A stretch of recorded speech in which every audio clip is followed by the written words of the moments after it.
Hello दोस्तों, नमस्कार। आपका स्वागत है मेरे चैनल पे। टेस्ट पेपर 10 के साथ आज हम हाजिर हो चुके हैं। इसमें हमने टॉपिक पढ़े थे भौतिक राशियों की जो विमाएँ थी, एसआई पद्धति में उनके मात्रक थे, सीजीएस में उनके मात्रक थे। हमने वो टॉपिक पढ़े थे, है ना। तो उसके ही चूज़ द करेक्ट ऑप्शंस हम लेके आए हैं, उनकी यूनिट्स लेके आए हैं। तो आइए स्टार्ट करते हैं। देखिए, जी की इकाई क्या है?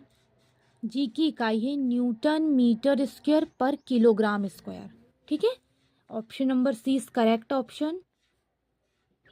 क्या है? न्यूटन मीटर स्क्वायर पर किलोग्राम स्क्वायर। आवेग माप है, किसकी माप है? आवेग, भार का। भार का जो माप है वो आवेग है। ठीक है, आवेग की माप भार है। अदिश राशि कौन सी है इसमें से पूछ रहा है। इसमें से अदिश राशि है ऊर्जा। क्यों? क्योंकि यहाँ परिमाण तो है लेकिन दिशा नहीं है ना, कि किस दिशा में ऊर्जा लग रही है। बल, आघूर्ण, त्वरण, संवेग, इनमें दिशा की भी आवश्यकता है और परिमाण की भी आवश्यकता है, लेकिन ऊर्जा में सिर्फ परिमाण की आवश्यकता है, इसीलिए ऊर्जा अदिश राशि है। निम्नलिखित में से कौन सी सदिश राशि है? मतलब इनमें से पूछ रहा है। सदिश, सदिश तो बहुत है लेकिन इनमें से पूछ रहा है। तो संवेग क्या है?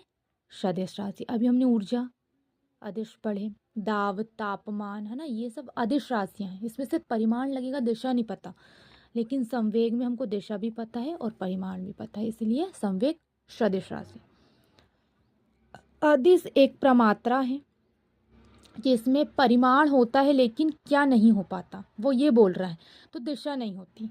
अभी मैंने बताया कि परिमाण होता है लेकिन दिशा नहीं होती सदिश राशि में, सॉरी अदिश में।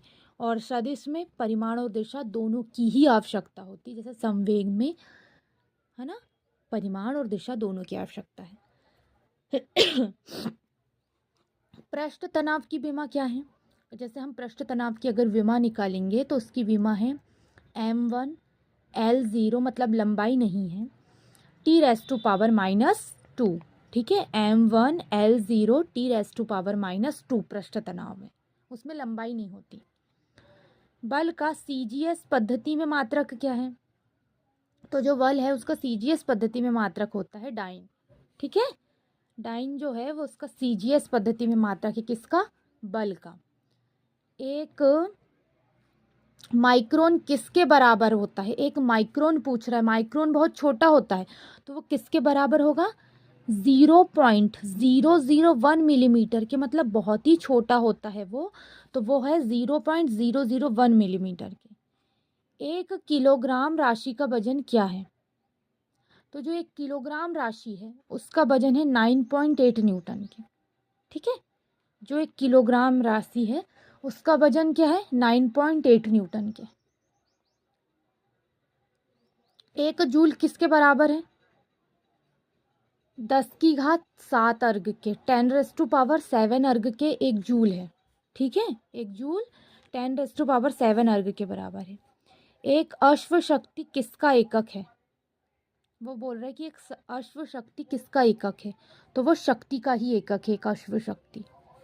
एक अश्व शक्ति शक्ति का एकक है। प्रकाश वर्ष किसकी इकाई है? प्रकाश वर्ष दूरी की इकाई है ना। एक प्रकाश वर्ष हम दूरी के हिसाब से मापते हैं ना। एक बार बराबर होता है 10⁵ पास्कल के। एक जो बार है वो 10⁵ पास्कल के बराबर है। एंगस्ट्रॉन्ग को अभिव्यक्ति करने के लिए कौन सी इकाई होती है, वो ये बोल रहा है। तो वो है तरंग दैर्घ्य।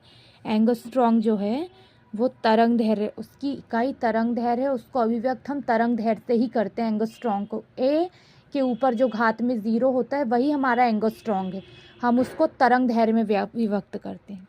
एक अश्व शक्ति किसके बराबर होती है? 746 वाट, है ना। 746 का जो वाट है वो एक अश्व शक्ति कहलाता है। एसआई इकाई में लेंस की शक्ति की इकाई क्या है? वो बोल रहा है कि एसआई इकाई में लेंस की शक्ति की इकाई क्या है? तो वो है डायोप्टर। जो लेंस है उसकी शक्ति की इकाई है डायोप्टर। निम्नलिखित में से कौन सी कोणीय वेग की सही इकाई है? रेडियन पर सेकेंड। कोणीय वेग की सही इकाई है रेडियन पर सेकेंड। ये है कोणीय वेग की सही इकाई। कोणीय वेग की विमा क्या होती है? क्या है कोणीय वेग की विमा? m0 l0 t⁻⁻1। ये कोणीय वेग की विमा है। क्या है? m0 l0 t⁻⁻1। ये कोणीय वेग की विमा है। त्वरण की इकाई क्या है? मीटर पर सेकंड स्क्वायर जो है वो त्वरण की इकाई है। ठीक है, त्वरण की इकाई है मीटर पर सेकंड स्क्वायर त्वरण की इकाई। एक पास्कल में कुल कितने प्रकाश वर्ष होते हैं ये बोल रहा है।